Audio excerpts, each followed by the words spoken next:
My dear students, myself Dr. Naveen Kumar, Nodal Officer Online Admissions 2025-26 government national college Sirsa.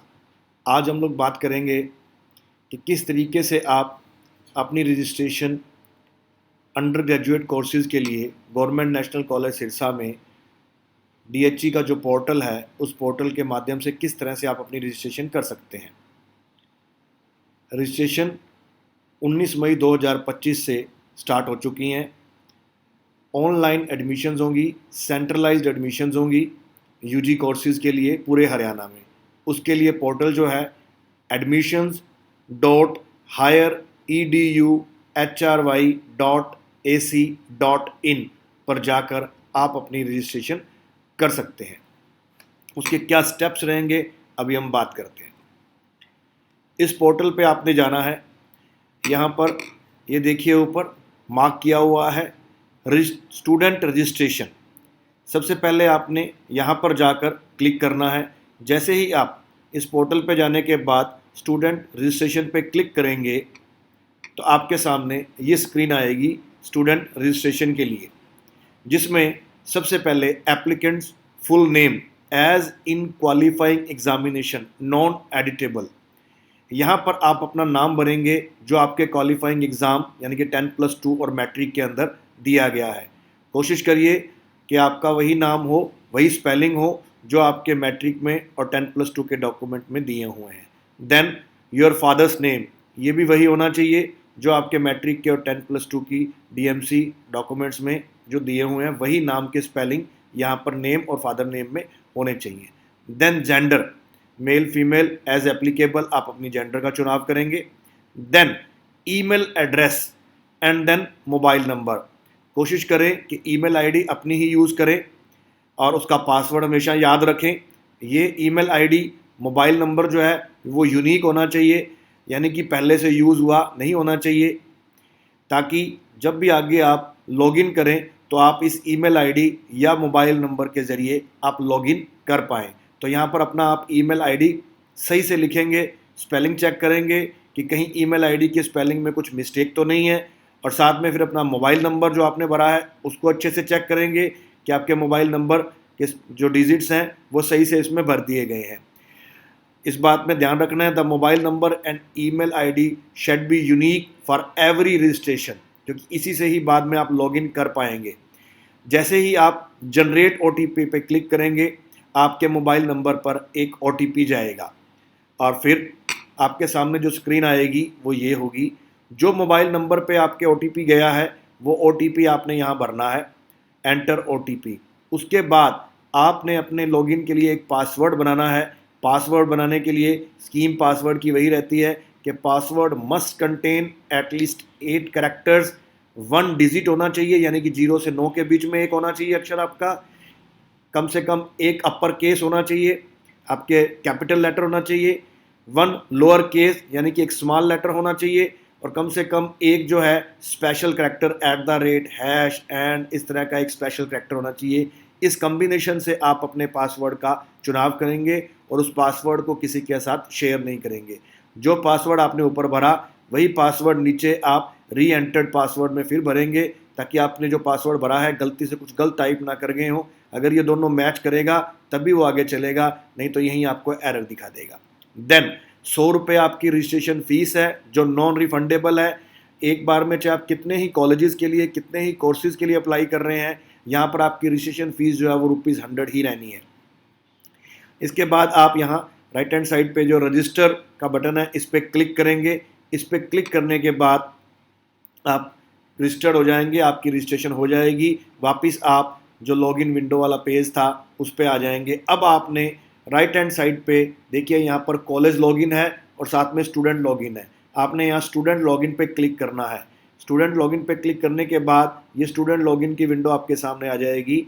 ठीक है, इसमें आपने user ID, अब आपका यूज़र आईडी जो आपके मोबाइल पे एक रजिस्ट्रेशन आईडी आया है वो रजिस्ट्रेशन आईडी भर सकते हैं। आप अपना यूनिक मोबाइल नंबर जो आपने अभी रजिस्ट्रेशन करवाते हुए यूज़ किया था वो मोबाइल नंबर आप यहाँ भर सकते हैं, या जो आपकी ईमेल आईडी आपने यूज़ की यूनिक ईमेल आईडी, वो ईमेल आईडी भी आप यहाँ पर यूज़र आईडी के रूप में भर सकते हैं। देन योर पासवर्ड, जो आपने अभी पासवर्ड बनाया था वो पासवर्ड भरेंगे, फिर ये कैप्चा कोड जो आपको दिखाई दे रहा होगा वो कैप्चा कोड भरेंगे और लॉगिन पे क्लिक करेंगे तो आप लॉगिन कर पाएंगे। इस लॉगिन से पहले आपको बता दूं कि आपने इन चीज़ों को अपने पास साथ रखना है। इस फॉर्म को भरते हुए list of document to be uploaded online by the applicant, किन किन डॉक्यूमेंट्स की आपको ज़रूरत पड़ेगी ये आपने पहले से ही अपने पास स्कैन करके रख लेने हैं, ताकि जैसे ही आप फॉर्म भरे हों जहाँ जहाँ आपको ज़रूरत पड़े आप इसको अटैच करते जाएं। नंबर 1, पासपोर्ट साइज़ फ़ोटोग्राफ, ये जेपीजी, जेपीईजी, पीएनजी किसी भी फॉर्मेट में आप रख सकते हैं। ये 3 फॉर्मेट यहाँ पर अलाउड हैं, जेपीजी, जेपीईजी, पीएनजी। बट आपकी फ़ोटो जो है 50 केबी से ऊपर नहीं होनी चाहिए। 50 उसका जो साइज़ है वो 50 केबी तक ही अलाउड है, इसलिए जो आपकी फ़ोटो आप स्कैन करें श्योर कर लें कि उसका साइज़ जो है 50 केबी से ज़्यादा नहीं है। इसी तरह आपने एक वाइट पेपर के ऊपर अपने सिग्नेचर करके उस सिग्नेचर को भी स्कैन करके रख लेना है। किस फॉर्मेट में? JPG, JPEG, PNG. ये जो है इसका साइज़ 20 केबी से ज़्यादा नहीं होना चाहिए। फिर आपने अपनी 10th की और +2 की मार्कशीट भी आपने स्कैन कर लेनी है, उसको भी आप सेम जेपीजी, जेपीईजी, पीएनजी या पीडीएफ फॉर्मेट में भी अपलोड कर सकते हैं। इसके साइज़ की मैक्सिमम लिमिट है 300 केबी। देन आपने अपना माइग्रेशन सर्टिफिकेट, अगर आप अदर देन हरियाणा बोर्ड के हैं तो वो भी आपने स्कैन करके रख लेना है, ठीक है। उसको भी आप JPG, JPEG, PNG, PDF mode में स्कैन करके रख सकते हैं और उसका भी साइज़ 300 केबी से ज़्यादा नहीं होना चाहिए। उसके बाद आपके पास एनएसएस, एनसीसी का भी certificate, Bharat scout and guide का कोई सर्टिफिकेट, स्पोर्ट्स का कोई सर्टिफिकेट अगर कोई है तो उसको भी आपने इसी तरह से इसी फॉर्मेट में इस साइज़ में स्कैन करके रख लेना है।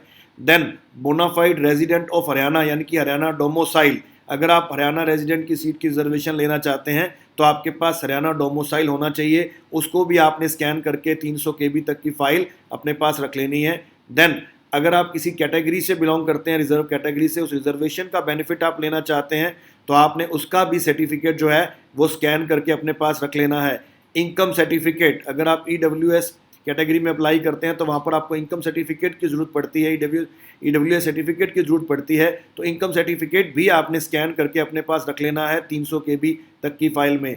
यदि आपका कोई गैप ईयर है तो आपको गैप ईयर की अंडरटेकिंग देनी पड़ेगी या एफिडेविट देना पड़ेगा, तो वो भी आपने स्कैन करके अपने पास रख लेना है, ताकि आपको जैसे आप फॉर्म भरेंगे तब आपको जरूरत पड़ेगी। इस तरह से यूज़र आईडी और पासवर्ड भरने के बाद जैसे ही आप लॉगिन करेंगे तो लॉगिन करने के बाद, सक्सेसफुल लॉगिन के बाद आपके पास ये पेज आएगा। इसमें आपके पास स्टूडेंट डैशबोर्ड के साथ रजिस्ट्रेशन फीस पेमेंट, जो स्टेटस अभी पेंडिंग है, आपकी रजिस्ट्रेशन आईडी यहाँ पर दिखाई दे रही होगी, जो आपके मोबाइल पे भी आपके पास मैसेज के ज़रिए आ गई होगी। स्टूडेंट नेम, आपका जेंडर, फादर नेम जो आपने भरा, मोबाइल नेम नंबर जो आपने भरा, ईमेल एड्रेस जो आपने भरा, वो सब यहाँ पे आपको दिखाई देगा और आपका पेमेंट स्टेटस होगा पेंडिंग। तो सबसे पहले तो आपने ये नॉन रिफंडेबल जो रजिस्ट्रेशन फ़ीस है ये आपने पे करनी है ₹100, इर्रिस्पेक्ट ऑफ कितने कोर्सेज़ के लिए अप्लाई करते हैं, इर्रिस्पेक्ट ऑफ कितने कॉलेजेस के लिए अप्लाई करते हैं, ये फ़ीस ₹100 ही रहनी है। इसके बाद आपने प्रोसीड फॉर पेमेंट पे क्लिक करना है। जैसे ही प्रोसीड फॉर पेमेंट पे क्लिक करोगे तो ये स्क्रीन आपके सामने आएगी जिसे पेमेंट पेज कहते हैं। इसमें आप credit card, debit card, net banking के जरिए आप अपनी पेमेंट्स कर सकते हैं। डिफरेंट और तरीके हैं पेमेंट करने के, तो यहाँ पर आप जिस भी तरीके का चुनाव करेंगे, डेबिट कार्ड, क्रेडिट कार्ड या नेट बैंकिंग, वैसा ही स्क्रीन आपके सामने आ जाएगी। आपने अपने क्रेडेंशियल्स भरने हैं, उनको भरने के बाद आपने मेक पेमेंट पे जाना है, तो उसके बाद आपकी जो पेमेंट है वो हो जाएगी। जैसा भी जो भी आपका डेबिट, क्रेडिट कार्ड या नेट बैंकिंग होगा उस के ज़रिए आपकी पेमेंट जो है वो हो जाएगी। पेमेंट होने के बाद आपका जो पेमेंट स्टेटस है, देखिए सबसे पहले ये स्क्रीन आपके सामने आएगी। स्टेप 1 स्टूडेंट रजिस्ट्रेशन आपकी कंप्लीट हो चुकी है। स्टेप 2 रजिस्ट्रेशन फ़ी पेमेंट वो भी आपकी कंप्लीट हो चुकी है। देन योर एप्लीकेशन फॉर्म वो अभी इनकम्प्लीट है, तो अब हम स्टेप सीखेंगे कि कैसे हमने इस एप्लीकेशन फॉर्म को कंप्लीट करना है। तो सबसे पहले अब आपने यहाँ पर एप्लीकेशन फॉर्म के ऊपर क्लिक कर देना है। तो 1 बाय 1 स्टेप बाय स्टेप हम अपना जो एप्लीकेशन फॉर्म है उसको फिल करेंगे। तो नेक्स्ट स्क्रीन आपके सामने ये आएगी। एप्लीकेशन फॉर्म के जो स्टेप्स हैं, सबसे पहले है पर्सनल डिटेल्स। तो आपने अपनी पर्सनल डिटेल्स इसमें भरनी है। कुछ डिटेल्स आपके पास प्री फिल्ड आएंगी जो आपकी रजिस्ट्रेशन के टाइम आपने भरी हैं वो एडिटेबल नहीं होंगी, ठीक है। उसके बाद जो जो चीज़ आपकी एडिटेबल है your gender, your father name, nationality, domicile of Haryana is yes और नो। उसके बाद आपकी आइडेंटिटी टाइप, परिवार पहचान पत्र जो है उसका आप फैमिली आईडी नंबर डाल देंगे और सर्च बटन पे क्लिक करेंगे। जैसे ही आप सर्च बटन पे क्लिक करेंगे ये आपका डाटा सर्च करेगा, और डाटा सर्च करने के बाद जब आपका डाटा सर्च हो जाएगा तो आपके फैमिली का आईडी के अंदर जितने भी लोग हैं उन सब के नाम यहाँ कॉम्बो बॉक्स में दिखाएगा। तो आपने अपने नाम का चुनाव कर लेना है कि जिस नाम से आप अपना एप्लीकेशन फॉर्म भर रहे हैं वो फैमिली आईडी में जुड़ा होना चाहिए। फैमिली आईडी में यहाँ आपको कॉम्बो बॉक्स में सारे नाम दिखाएगा, आपने अपने नाम का चुनाव कर लेना है और फिर जनरेट ओटीपी पे आपने क्लिक करना है। जैसे ही जनरेट ओटीपी पे आप क्लिक करेंगे तो आपके मोबाइल नंबर पर एक ओटीपी जाएगा, वो ओटीपी आपने यहाँ पे भरना है और उसको वेरीफाई करना है। जैसे ही आप ओटीपी भर के वेरीफाई करेंगे तो आपके सामने अदर्स इन्फॉर्मेशन की स्क्रीन आ जाएगी। इस इंफॉर्मेशन में आपने डेट ऑफ बर्थ भरना है अपना, your mother name, marital status, religion, reservation category, caste category, name of caste, family income, ठीक है। ये सब चीज़ें कुछ आपके पास प्री फिल्ड आएंगी, आपके फैमिली आईडी से उठा लेगा, ठीक है। और जो चीज़ें प्री फिल्ड नहीं हैं उनको आप यहाँ पर 1 बाय 1 भरेंगे। आपका आधार नंबर भी आपकी फैमिली आईडी से उठा लेगा। तो कुछ चीज़ें प्री फिल्ड होंगी जो एडिटेबल नहीं होंगी, और जो चीज़ें एडिटेबल हैं वो आपने 1 बाय 1 इसमें भरनी है। देन एड्रेस में स्टेट, डिस्ट्रिक्ट 1 बाय 1 चुनाव करते जाएंगे, आगे के पॉपअप खुलते चले जाएंगे। Then your block, then your ward, house number, locality, pin code. बड़े ध्यान से आपने यहाँ पर अपना एड्रेस भरना है। यही एड्रेस एडमिशन के बाद आपका यूज़ होगा, यही एड्रेस फिक्स रहेगा। इसी एड्रेस पे आपको कोरस्पॉन्डेंस की जाएगी। जो कुछ भी होगा रिकॉर्ड में आपका यही एड्रेस रहेगा। तो कृपया ध्यान से भरना है अपना ये एड्रेस, इसमें गलती नहीं करनी है। देन सेव एंड नेक्स्ट पे हम क्लिक करेंगे। सेव एंड नेक्स्ट पे क्लिक करने के बाद आपका नेक्स्ट जो है एजुकेशन डिटेल्स आपसे पूछेगा। पर्सनल डिटेल का कॉलम जो है वो आपका कंप्लीट हो गया है। यहाँ पर एक चेकबॉक्स आ जाएगा, टिक आ जाएगा कि आपने अपनी पर्सनल डिटेल अच्छे से भर दी हैं। देन हम भरेंगे एजुकेशनल डिटेल्स, जिसमें आपकी 10th की और आपके 10+2 की दोनों की डिटेल्स भरवाएगा। देन क्लास भरेंगे, ईयर ऑफ पासिंग भरेंगे, रोल नंबर भरेंगे और बोर्ड का चुनाव करेंगे कि किस बोर्ड यूनिवर्सिटी से आपने अपनी 10th की थी, और फिर सर्च करेंगे। तो यहाँ पर आपके बोर्ड की साइट पर जाकर डाटा सर्च करके फैच कर लिया जाएगा। आपका रिजल्ट यहाँ पर आ जाएगा। अगर रिजल्ट फैच नहीं होता तो एडिटेबल मोड में रहेगा। कुछ पुराने स्टूडेंट अगर हैं तो उनका डाटा फैच नहीं होगा, तो उनका यहाँ पर वो खुद भर देंगे, ठीक है। और जिनका डाटा फैच हो जाएगा उनके मार्क्स अपने आप आ जाएंगे, प्री फिल्ड आएंगे। इसी तरह से 10+2 की डिटेल भरेंगे कि 10+2 आपने की या उसके इक्विवेलेंट कोई कोर्स किया, स्ट्रीम आपकी आर्ट्स थी, कॉमर्स थी, साइंस थी, जो भी थी वो आप यहाँ भरेंगे। ईयर ऑफ पासिंग भरेंगे, आप अपने 10+2 का रोल नंबर भरेंगे, बोर्ड का चुनाव करेंगे किस बोर्ड से आपने 10+2 की है, और फिर सर्च करेंगे। आपका भी रिजल्ट आपके बोर्ड की वेबसाइट से फैच कर लिया जाएगा और यहाँ पर वो रिजल्ट आ जाएगा। अगर रिजल्ट कंप्लीट अपने आप नहीं आता है तो आप यहाँ पर अपना रिजल्ट खुद भी एडिट कर सकते हैं, खुद भी भर सकते हैं। अगर रिजल्ट फैच हो गया तो सारी इन्फॉर्मेशन अपने आप उठा लाएगा और आपने यहाँ सेव एंड नेक्स्ट पे क्लिक करना है। तो आपकी एजुकेशनल डिटेल्स भी यहाँ पर फिल हो जाएंगी। फिर आपकी पर्सनल डिटेल भी टिक हो जाएगा, एजुकेशनल डिटेल्स भी टिक हो जाएगा। अब आपने ध्यान देना है वेटेज पे। वेटेज बड़ा सोच समझ के भरना है। आपके जितने मार्क्स आए हैं 10+2 में, फॉर एग्जांपल आपके मार्क्स आए हैं 80%, तो आपके वो मार्क्स 10% से बढ़ सकते हैं मेरिट के लिए। अगर आप इनमें से कोई वेटेज लेना चाहते हैं, अगर इनमें से कोई सर्टिफिकेट या आप इन किस कैटेगरी में फॉल करते हैं, तो आपको 5% की वेटेज मिलेगी। 4 ये कैटेगरीज हैं, पर मैक्सिमम वेटेज 10% है, ठीक है। सबसे पहले अगर आपको NCERT से कोई नेशनल टैलेंट अवार्ड मिला हुआ है तो आप यहाँ पर यस कर देंगे, अगर नहीं मिला हुआ तो नो कर देंगे। यस किया हुआ है तो बाद में आपसे डॉक्यूमेंट अपलोड करवाएगा, वो बाद में आप डॉक्यूमेंट अपलोड कर देंगे। सेकंड, अगर यहाँ नो करते हैं, यस करते हैं, जो भी एज द केस में भी, सेकंड कैटेगरी है वेटेज के लिए। अगर आप NCC के कैडेट हैं और आपके पास B सर्टिफिकेट है या भारत स्काउट गाइड का कोई सर्टिफिकेट है जो आपको प्रेसिडेंट ऑफ इंडिया ने अवार्ड दिया हुआ है, या कोई स्पोर्ट का कोई सर्टिफिकेट है, ठीक है, या फिर NSS का कोई सर्टिफिकेट आपके पास है, सर्टिफिकेट होल्डर है, तो उनमें से आप यस नो जैसा भी आप पे एप्लीकेबल हो वो कर देंगे। यहाँ पर भी आपको 5 मार्क्स यानी कि 5% की वेटेज है। देन अगर आपका स्कूल या इंस्टीट्यूट जहाँ से आपने 10+2 पास की है हरियाणा के किसी रूरल एरिया में स्थित है तो यहाँ पर यस टिक कर देंगे। तो भी आपको 5% की एक्स्ट्रा वेटेज मिलेगी रूरल एरिया की। अगर आपने 10+2 कॉमर्स फैकल्टी से की है और आप बीकॉम में एडमिशन लेने जा रहे हैं तो यहाँ पे टिक कर देंगे, तो आपको बीकॉम में जो मेरिट बनेगी उसमें 5% की वेटेज मिलेगी। बट ये वेटेज मिलाकर टोटल मिलाकर 10 है। अगर आप चारों की फॉर एग्जांपल भर देते हैं तो 20% वेटेज नहीं होगी, वेटेज रहेगी 10%। अगर आप 15 भरते हैं इसके अंदर तब भी आपकी वेटेज रहेगी 10%। अगर आप 10 भरते हैं तो वेटेज 10। अगर आप सिर्फ एक ही फील्ड भरते हैं इसमें 5 तो आपकी वेटेज रहेगी 5। तो इसलिए कृपया ध्यान से भरें। अगर आपकी वेटेज बनती है तो वेटेज को जरूर भरें ताकि आप मेरिट में आप ऊपर आ सकें। The applicant can click yes और no according to the option mentioned in the form. Maximum weightage given to the applicant is 10%। Maximum weightage की जो सीलिंग है वो 10% है। इस वेटेज को भरने के बाद आप सेव एंड नेक्स्ट पे क्लिक करेंगे, तो सेव एंड नेक्स्ट पे क्लिक करने के बाद आपकी वेटेज वाला भी जो है चेकबॉक्स जो है वो टिक हो जाएगा। अब आप 3 तरह की डिटेल्स भर चुके हैं, personal detail, educational details and weightage. अब आपका डॉक्यूमेंट अपलोड करने का टाइम है।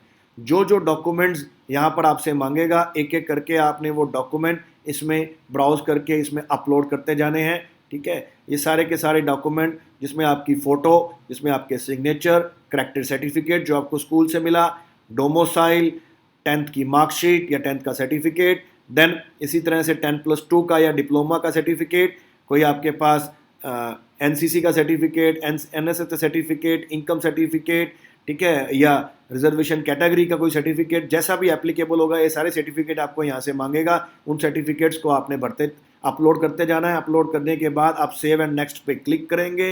सेव एंड नेक्स्ट पे क्लिक करने के बाद अब आपकी 4 कैटेगरी भरी जाएंगी। पर्सनल डिटेल हो चुकी है, एजुकेशनल डिटेल हो चुकी है, वेटेज हो चुकी है और डॉक्यूमेंट भी आपके अपलोड हो चुके हैं। देन जो सबसे इम्पोर्टेंट बात है, कॉलेज और कोर्स का चुनाव करना। अब यहाँ पर आपने सबसे पहले तो किस कॉलेज में एडमिशन लेना चाहते हैं हरियाणा के, उसका चुनाव करना है, और उसके अंदर किस कोर्स में एडमिशन लेना चाहते हैं उस कोर्स का चुनाव करना है, और उस कोर्स में जो डिफरेंट कॉम्बिनेशंस अवेलेबल होंगे, जो सब्जेक्ट के कॉम्बिनेशन अवेलेबल है उनका चुनाव करना है। ये बड़े ध्यान से करना है क्योंकि आपकी जो मेरिट है वो इसी बेस पे बननी है।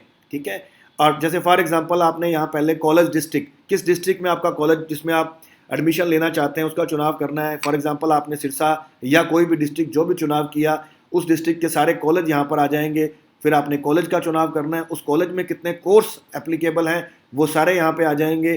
फिर आपने अपने कोर्स का चुनाव करना है। अब उस कोर्स में कितने सब्जेक्ट कॉम्बिनेशन अवेलेबल हैं, हर सब्जेक्ट कॉम्बिनेशन की सीटें अलग अलग होती हैं। किसी की 10 सीट है, किसी की 20 सीट है, किसी की 25 सीट है। तो बड़े ध्यान से आपने यहाँ पर चुनाव करना है सब्जेक्ट या ग्रुप का, उसको ऐड कर देना है। जैसे ही यहाँ पर आप सब्जेक्ट या ग्रुप का चुनाव करके ऐड करोगे, नीचे वाली लिस्ट के अंदर आपका सब्जेक्ट ग्रुप ऐड होता चला जाएगा।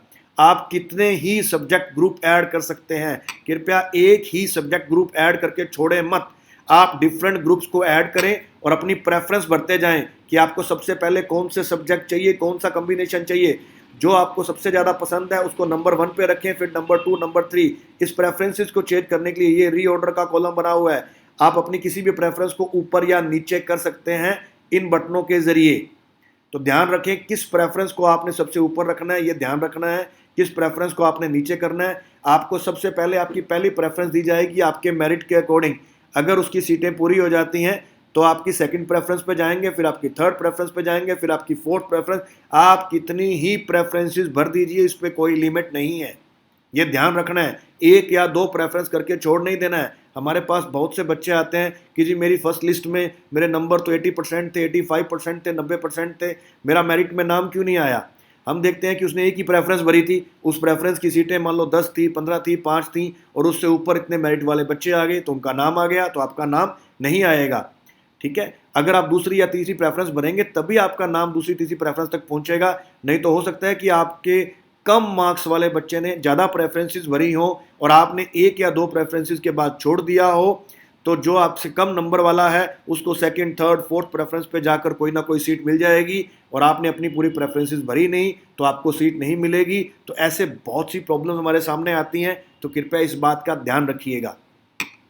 अब मैं आपको बताता हूं कि गवर्नमेंट नेशनल कॉलेज सिरसा में कौन कौन से कोर्स अवेलेबल हैं और उनमें कितनी कोर्सेज में कौन से कॉम्बिनेशन हैं और कौन सी सीटें अवेलेबल हैं। हम बात करते हैं गवर्नमेंट नेशनल कॉलेज सिरसा में बैचलर ऑफ आर्ट्स जिसमें 1120 सीटें हैं, bachelor of arts evening session 240 सीटें हैं। Bachelor of arts major in economics, यानी कि अगर आप सिंगल सब्जेक्ट मेजर में पढ़ना चाहते हैं तो इकोनॉमिक्स में हमारे पास अवेलेबल हैं, 40 सीट्स हैं। बैचलर ऑफ बिजनेस एडमिनिस्ट्रेशन यानी कि BBA में 40 सीट्स अवेलेबल हैं। बैचलर ऑफ कॉमर्स यानी कि BCom 240 सीट्स हैं।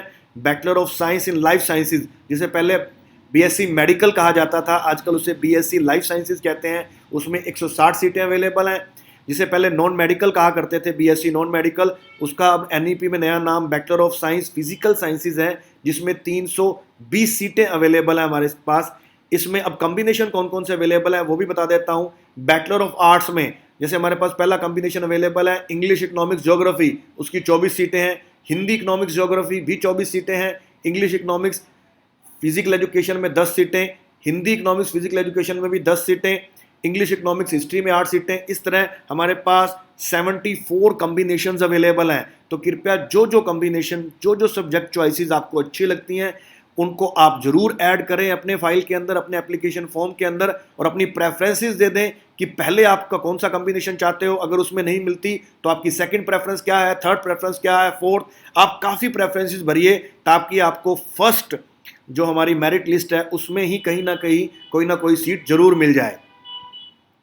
तो ये डिफरेंट कॉम्बिनेशन हमने यहाँ दिखाए हुए हैं। बाकी हम हमारी वेबसाइट पे हमारी जो हैंडबुक ऑफ इंफॉर्मेशन है उसमें सारी सीटों की डिटेल दी हुई है, वहाँ जाकर भी आप इसको चेक कर सकते हैं। इसके बाद BSc लाइफ साइंसेज में हमारे पास एक ही कॉम्बिनेशन अवेलेबल 160 सीट में, बॉटनी, केमिस्ट्री एंड जूलॉजी। इसी तरह फिजिकल साइंसेज में यानी कि जिसको नॉन मेडिकल कहते हैं उसमें हमारे पास 2 कॉम्बिनेशन अवेलेबल हैं, computer science, mathematics and physics जिसमें 80 सीटें हैं, केमिस्ट्री, मैथमेटिक्स एंड फिजिक्स जिसमें हमारे पास 240 सीटें हैं।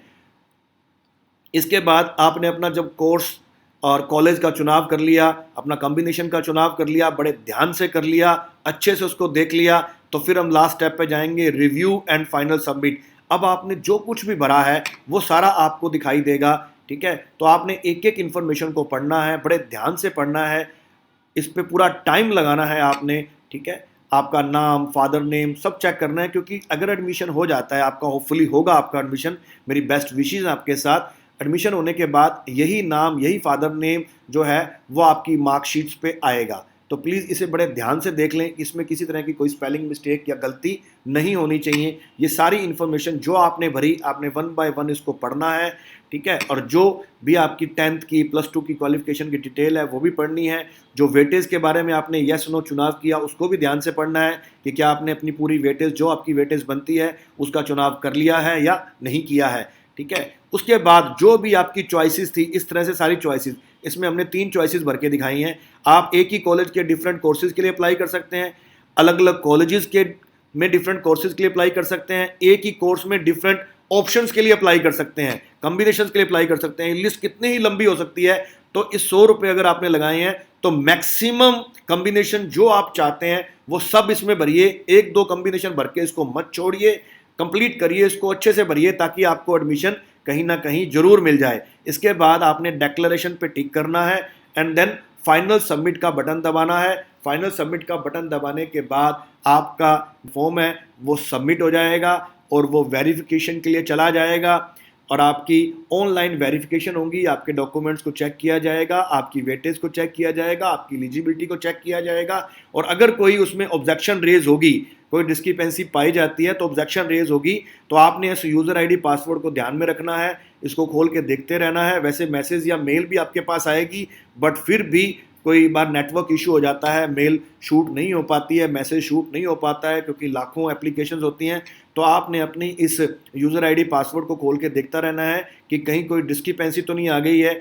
मान लो आपने अच्छे से स्कैन नहीं किया था, डॉक्यूमेंट रीडेबल नहीं है, इस तरह की कोई डिस्क्रिपेंसी आती है या किसी सर्टिफिकेट की डिमांड होती है, तो उसको आप जैसी भी डिस्क्रिपेंसी होगी उसको दूर करके इसको दोबारा सबमिट करेंगे, तभी आपका मेरिट लिस्ट में नाम आएगा। फॉर एग्जांपल आपने एक बार इसको सबमिट कर दिया, बाद में कोई डिस्क्रिपेंसी लग गई, कोई ऑब्जेक्शन लग गई, तो आपने उस ऑब्जेक्शन को खोल के नहीं देखा, आप वेट कर रहे हो मेरिट लिस्ट की, ठीक है। तो जब तक आप उस ऑब्जेक्शन को रिमूव नहीं करोगे, दोबारा से इस फॉर्म को सबमिट नहीं करोगे, तब तक आपका मेरिट लिस्ट में नाम नहीं आएगा। तो कृपया जब तक मेरिट लिस्ट नहीं आती आप इस यूज़र आईडी को खोल के टाइम टू टाइम देखते रहें कि कोई डिस्क्रिपेंसी तो नहीं है। Okay, all the best. ये कुछ स्टेप्स थे ये आपका फॉर्म कंप्लीट हो जाएगा, student registration completed, fee payment completed, application form completed. जब ये सब कुछ कंप्लीट आ जाए इसका मतलब है कि आपका फॉर्म ड्यूली सबमिट हो गया है। रूटीन में उसको चेक करते रहें डिस्क्रिपेंसी के लिए, और उम्मीद करता हूँ आप खुद अपना फॉर्म भरेंगे, ध्यान से भरेंगे, और होपफुली आपको जैसा कोर्स आपको चाहिए, जो कॉलेज आपको चाहिए, जो कॉम्बिनेशन आपको चाहिए, और उम्मीद है कि आपको वो कॉलेज वो कोर्स जल्दी ही मिल जाएगा और फर्स्ट मेरिट लिस्ट में ही आपका नाम आएगा और आप एडमिशन ले पाएंगे और अपने फ्यूचर में आगे बढ़ पाएंगे। Thank you.